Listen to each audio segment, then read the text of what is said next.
सर्वव्यापी, सर्वसमर्थ, सर्वश्रेष्ठ, सर्वोच्च आसन पर आसीन और उसके बाद सबसे समीप भी हमारे कण कण में बसने वाले उन परम सुंदर को श्रद्धेय प्रणाम। तत्पश्चात सहज ज्ञान परिवार के धर और आध्यात्म के इच्छुक और इस पथ पर अग्रसर होने वाले पथिकों को स्नेहपूर्ण नमन। प्रभु जी, आज का सहज ज्ञान का मोती जो है, ये भी प्रिय सम्मानित गुरु संत कबीर की खुली तिजोरी में से लिया गया है। कितना सौभाग्यशाली हूं, कितना सौभाग्यशाली हूं कि मेरे इतने सुंदर, इतने सारे गुरु हैं और उनकी तिजोरी के जो महारत्न हैं, जो अमूल्य हैं, जो अनमोल हैं, जो अतुलनीय हैं, अवर्णनीय हैं, वो सब मुझे मिलते हैं। मिलते तो सबको हैं, लेकिन मेरे शायद भाग्य में होते हैं कि मैं उन्हें ले लेता हूं और फिर उनका वितरण करता हूं, कोशिश करता हूं कि आपको दे सकूं। पर ये कहते हुए मैं अतिशयोक्ति नहीं कर रहा, अर्थात मैं ज्यादा नहीं कह रहा, यानी अपनी बात को बड़ा चढ़ाकर कहने की कोशिश नहीं कर रहा या इस बात का मूल्यांकन अधिक नहीं कर रहा कि संत कबीर के समस्त दोहों के संग्रह में जो सप्त ऋषि समान 7 दोहे हैं, उनमें से एक है ये दोहा।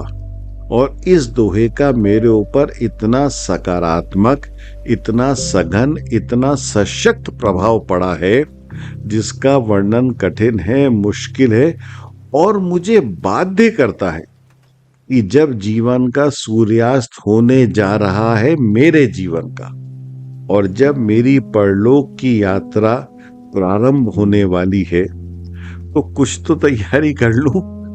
अरे भाई, जब घर के बाहर जाते हैं ना, तो सामान बांधते हैं, पैसे रखते हैं ना, कम से कम कुछ तो माल अपने जेब में होना चाहिए।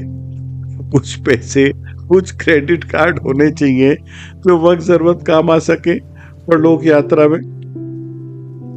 और ये माल, ये पैसा, ये क्रेडिट कार्ड यहाँ के इस भूलोक के, इस पृथ्वी के नहीं होने चाहिए, क्योंकि ये तो परलोक में काम ना आ पाएंगे। यहाँ का तो शरीर भी नहीं चलेगा, वो तो भी जलने वाला है, छूट जाएगा। तो पैसे या संपत्ति की बात या औकात ही क्या कि चल जाए। जब शरीर ही नहीं चलेगा तो कपड़े कैसे चलेंगे? जब हो सकता है कि पशु योनि मिले या कुछ और मिले, तो यहाँ की धोती, यहाँ के वस्त्र इत्यादि इत्यादि काम तो ना आएंगे।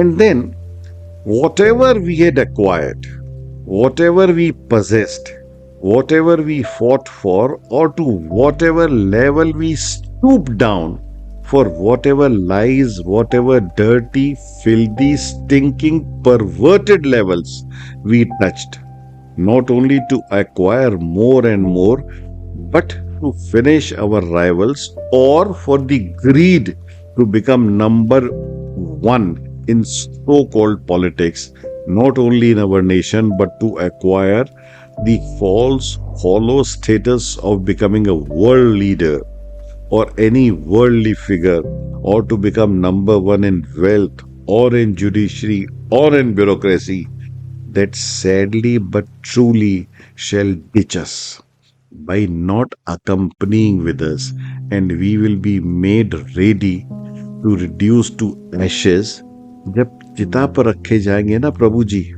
और buried couple of feet under the ground, then this act of treachery by our material physical possessions in form of wealth or position shall remind us that how treacherous we have been when we were living in this world with not only others but more so with our own people, nature, and finally with Bihari ji, जिन सबको हमने धोखा दिया था इस चीज के लिए, तब ये हमें धोखा दे जाएंगी जब ये हमारा साथ छोड़ देंगी।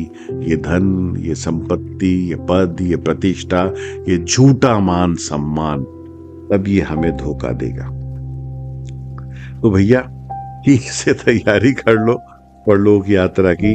सोच समझ कर सामान बांधना, जो वहां काम आ सके। चलिए प्रारंभ करते हैं आज की सहज ज्ञान सत्संग यात्रा का दोहा इस चमकते दमकते दिव्य प्रकाश से प्रकाशित समान ज्ञान मोती का। ये जो ज्ञान मोती है प्रभु जी, दोबारा सुनिएगा, ये संत कबीर के सप्त ऋषियों में से एक ऋषि समान है। दोहा इस प्रकार है। सांझ पड़ी दिन ढल गया, बाघिन घेरी गाय, गाय बिचारी ना मरे, बाघिन ना भूखी जाए। पुनः कहूंगा जैसा कहता हूं। सांझ पड़ी दिन ढल गया, बाघिन घेरी गाय, गाय बिचारी ना मरे, बाघिन ना भूखी जाए। अब इसके शाब्दिक अर्थ पे चाहते हैं। सांझ पड़ी दिन ढल गया, शाम होने लगी, दिन ढल गया। जंगल में गाय चर रही थी तो बाघिन ने आके गाय को घेर लिया। अब उलट बांसी का खेल प्रारंभ होता है कबीर का, क्योंकि ग्रैंड मास्टर है वो तो। गाय बिचारी ना मरे, बाघिन ना भूखी जाए, पर गाय तो मरेगी नहीं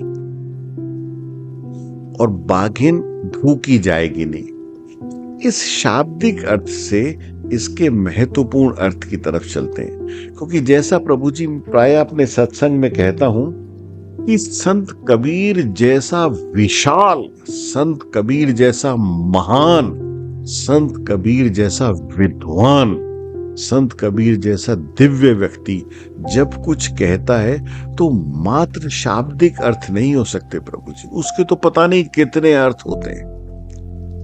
जो मुझे समझ में आया, जो मैंने जाना भी, जो मैंने समझा भी, उसका एक भाग यह है कि सांझ पड़ी दिन ढल गया, बाघिन घेरी गाय, कि अब आयु पूर्ण होने को आई, जीवन के सूर्यास्त का समय आया, संध्या होने लगी, सूर्यास्त होने वाला है। कौन सा? जीवन रूपी सूर्यास्त होने वाला है। बाघिन घेरी गाय, यहां गाय है जीवन, पहला उसका अर्थ है। बाघिन घेरी गाय कि अब यमराज के दूत आ गए गाय को ले जाने के लिए, पर गाय बिचारी ना मरे, बाघिन ना भूखी जाए।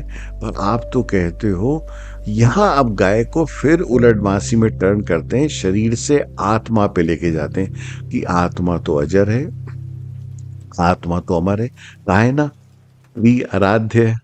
उन छलिया बिहारी जी ने जब वो अर्जुन को समझा रहे हैं, न जायते म्रियते वा कदाचिनायम, भूत व भविता वा न भूया, अजो नित्या शाश्वतोयम पुराणो न हन्यते हन्य माने शरीर। कहते हैं ना कि ना तो कभी ऐसा हुआ कि आत्मा नहीं थी, ना कभी ऐसा होगा कि आत्मा नहीं होगी। ना जायते, ना तो इसका जन्म होता है, ना इसकी मृत्यु होती। वह कदाचिनायम भूत व भवितवाना, या ना कभी ऐसा होगा कि भूतकाल में नहीं थी और भविष्य में नहीं होगी, क्योंकि शरीर के नाश होने से इसका नाश नहीं होता। बाघिन जब यमराज के दूत आ गए तो कैसे आत्मा को लेके जाएंगे? पर बाघिन ना भूखी जाए, पर बाघिन भूखी नहीं जाएगी, अर्थात इस शरीर को ले जाएंगे। तो शरीर तो अर्थहीन है, महत्वपूर्ण है ही नहीं।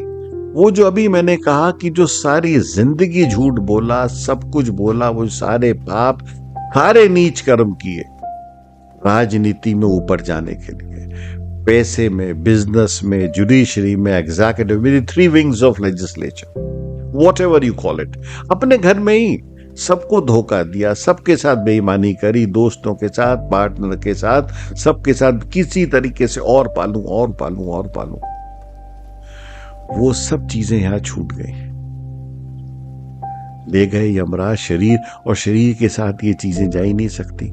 तो प्रभु कबीर कह रहे हैं कि सांझ पड़ी दिन ढल गया, बाघिन घेरी गाय, गाय बिचारी ना मरे, बाघिन ना भूखी जाए। अर्थात अब समय आ गया कि चेत लो, जब जानना है कि परलोक यात्रा होने वाली है, तो जो भी समय शेष है उसको परोपकार में लगा दो। जो मैंने अभी कहा प्रभु जी कि कुछ तो माल जेब में रख लो भैया, कुछ तो पैसे रख लो, कुछ तो क्रेडिट कार्ड रख लो। ये पैसे, ये माल, ये क्रेडिट कार्ड परोपकार के हैं, क्योंकि उस परलोक में एक ही चीज चलेगी, वो है आपके कर्म। वो क्रेडिट कार्ड होगा आपके कर्मों का, वो पैसा होगा आपके कर्मों का, वो संपत्ति वो माल होगा आपके कर्मों का। होता क्या है प्रभु जी कि अंधों की तरह, मूर्खों की तरह, बहरों की तरह, गधों की तरह बस लगे रहते हैं अपनी इच्छाओं, अपनी वासनाओं का बोझ ढोने में। अभी एक व्यक्तिगत उदाहरण दूंगा नहीं, बस संकेत में कह दूंगा। ये एक शादी हुई, उसमें बहुत बहुचर्चित शादी थी, उसमें बहुत कुछ पैसा व्यय हुआ होगा, तो सब पूछे थे उसमें, अरे सुना उसमें तो वो आए थे, ये आए थे, वो आए थे। तो मुझे अपने गुरु, एक और गुरु मेरे बहुत सुंदर बोलते हैं, हालांकि उनके ऊपर बहुत टिप्पणियां होती हैं, ओशो। तो उन्होंने कहा, अंधा अंधा ठेलिया दोनों खूब पढ़न, एक अंधा दूसरे को मार्ग दिखा रहा है, दोनों कुएं में गिरे। तो मुझे वही लगा कि कुछ अंधे नए होंगे, कुछ अंधे देख रहे होंगे, और कुछ बहरे और गूंगे उसकी चर्चा कर रहे हैं। अरे भाई, क्या हो क्या रहा है? मतलब नहीं जान रहे, नहीं समझ रहे, देख ही नहीं रहे कि जो कुछ भी कर रहे हो, जितना भी नीचे गिर रहे हो उन चीजों के लिए, वो तो फिर एक्चुअली नीचे गिरी रह जाएंगी भाई, वो तो काम ही नहीं आएंगी। तो मैं हमेशा एक बात की जिसकी मुझे अनुभूति होती है कि मनुष्य के उत्थान की, उसके ऊपर उठने की एक सीमा है कि आत्मा परमात्मा में विलीन हो गई, गंगा गंगा सागर हो गई। लेकिन प्रभु जी यहां आजकल के समय में देखा, बाप रे बाप, कितना कीचड़, कितनी बदबू, कितनी दुर्गंध, कितनी गंदगी कि नीचे गिरने की सीमा कोई नहीं है। ऊंचे से ऊंचा पद पाने के लिए वो विकृत व्यक्ति नीचे से नीचे आ गिरने को तैयार। ऊंचे से ऊंचा पद पाने के लिए नीचे से नीचे गिरने को तैयार है, क्योंकि उसको वो समझता है जितना नीचे गिरूंगा उतना ऊंचा पद। मतलब बड़े से बड़े झूठ को पाने के लिए, वो बड़ा से बड़ा झूठ है, वो नीचे गिरता चला जाता है। तो कबीर ने ये जो कहा, आघिन गेरी गाय गाय बिचारा, बस ये समझ लो कि जो आत्मा है ये अमर है, अजर है। तो प्रभु जी इस शरीर और इस शरीर के सुखों पे ध्यान नहीं जाएगा, बस उतना ही चाहिए होगा जो मैंने अपने पिछले गत सत्संग में कहा था, ईशावास्यमिदं सर्वम यत् कि जगत्याम जगत तेन त्यक्तेन भुंजिता मां ग्रदा कस्वित धनम, कि ये सब मेरा नहीं है, इस भाव से इसका भोग करो, त्याग की भावना के साथ। जो भी समय मेरे पास शेष बचा है, जो भी समय बचा है, जो भी साधन बचा है, अपने साथ साथ परोपकार की। हो क्या रहा है कि सिर्फ स्वार्थ समझ रहे हैं, स्वार्थ देख रहे हैं, स्वार्थ की पूर्ति कर रहे हैं। ये जो मूर्ख हैं, ये बहरे भी हैं, ये गूंगे भी हैं, ये अंधे भी हैं, इन्हें नहीं दिखता, क्योंकि जिसको ये दिख जाएगा कि यार जिसके लिए कर रहा हूं ये तो यहीं छूट जाएगा, तो वो तो नहीं करेगा। तो स्वार्थ से जब परमार्थ की तरफ जाओगे, जब उस परम अर्थ को पाने जाओगे, तब सहज ज्ञान की यात्रा प्रारंभ होगी। तब वो आत्मा गाय बन जाएगी जो अमर होगी, अजर होगी, न हन्यते हन्य माने शरीरे। तब मृत्यु मात्र एक स्टेशन होगा, एक स्टेशन से आए दूसरे स्टेशन पे गए। आशा है प्रभु जी संत कबीर का ये दोहा आपको अच्छा लगा होगा, और हम इस पे सोचेंगे, बहुत सोचेंगे, क्योंकि मेरे जीवन पे बहुत सघन प्रभाव पड़ रहा है।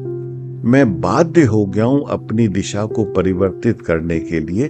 इसका अर्थ ये नहीं कि मैं वानप्रस्थ हो चुका हूं, वानप्रस्थी हो चुका हूं, सन्यासी हो चुका हूं। हाँ, रह रहा हूं परिवार में, समाज में, पर अब सोचने लगा हूं, बार बार सोचने लगा हूं कि पैसा चाहिए तो पैसे के ऊपर हाइड्रो इलेक्ट्रिक, पैसा जो ना ये वाटर है, इस पे डैम नहीं बनाना प्रभु जी, इसको बहाते रहना है, बहाते रहना है, बहाते रहना है। बस अपनी प्यास, परिवार की प्यास बुझ जाए, पर इससे औरों की प्यास बुझानी है, क्योंकि ये मेरा नहीं है। कस्वित धनम, ईशावास्य उपनिषद का जो श्लोक है। चलिए, बिहारी जी की कृपा से प्रभु जी सत्संग, सहज ज्ञान के सत्संग की दिशा और परिवर्तित करेंगे। बिहारी जी सद्बुद्धि दें, प्रेरणा दें कि हम धर्म के परोपकार के परमार्थ के पथ पे अग्रसर हो सकें। राधा प्रिय वृंदावन बिहारी लाल की जय।